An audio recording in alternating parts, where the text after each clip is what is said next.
ஒரு கிராமத்தில் புதிதாக மாடு வளர்க்க நினைத்த ஒரு இளைஞன் ஒரு நாள் காலை மாட்டு சந்தைக்கு போனான். அங்கே நூற்றுக்கணக்கான மாடுகள் இருந்தது. ஆனால் எந்த மாட்டை வாங்குவது என்று அவனுக்கு தெரியவில்லை. எல்லா மாடுகளும் பெரிய மடியோடு நன்றாக இருந்தது.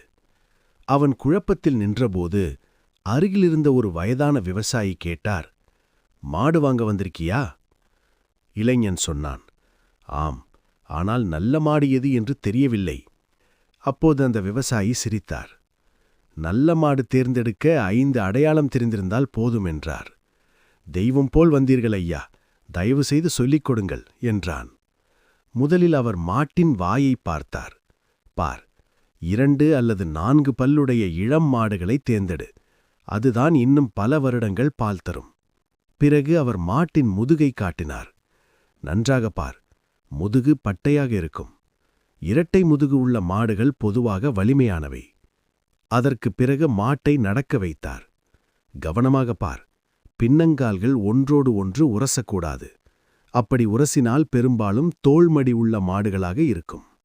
பிறகு அவர் வயிற்றுப் பகுதியை காட்டினார். தொப்புள் கொடியிலிருந்து மடிக்கு வரும் பால் நரம்புகள் தடிமனாக இருந்தால் அந்த மாடு நல்ல பால் தரும், நீண்ட நாள் கறவை தரும். கடைசியாக அவர் மடியை காட்டி சொன்னார், "மடி அமைப்பு பின்னங்கால் முட்டிக்கு மேலிருக்க வேண்டும். அதுதான் நல்ல மாட்டின் அடையாளம்.